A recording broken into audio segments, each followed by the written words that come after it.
We have emotional words for you tonight from an adoptive mother as more and more biological parents sit behind bars. Good evening and thanks for joining us. An eye-opening survey is bad news for children in the Hoosier state. Indiana ranks near the top when it comes to children who have a parent behind bars.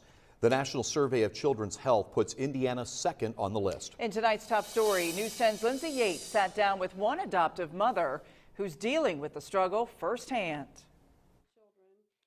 Christy Cundiff will be the first to tell you a parent plays a powerful role. She has 8 adopted children, but for some of them, their biological parent sits behind bars. My one son's father was arrested for molesting his sister, and he's serving a 65-year prison sentence. Another sibling group of 3 also has a father who's served time. He was smoking cocaine in front of them. It's the harsh truth, one that Cundiff doesn't hide. My son that's 13 actually has his age figured out at what time his dad will be getting out of prison. 11% of Hoosier children have or at one point had a parent behind bars. That means about 51% of male inmates were fathers, 62% of female inmates were mothers. There's a lot of confusion on how or what feelings they need to have for their biological parents, knowing that they've made mistakes and done some things that's pretty terrible. While there's no clear answer, Cundiff does speculate.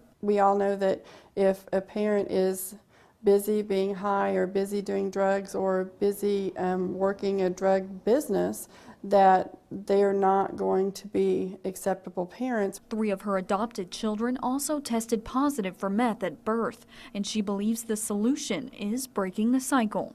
Just because your parents have made bad choices doesn't mean that that should go into your life. In Clay County with photojournalist Cody Murphy, Lindsay Yates, News 10.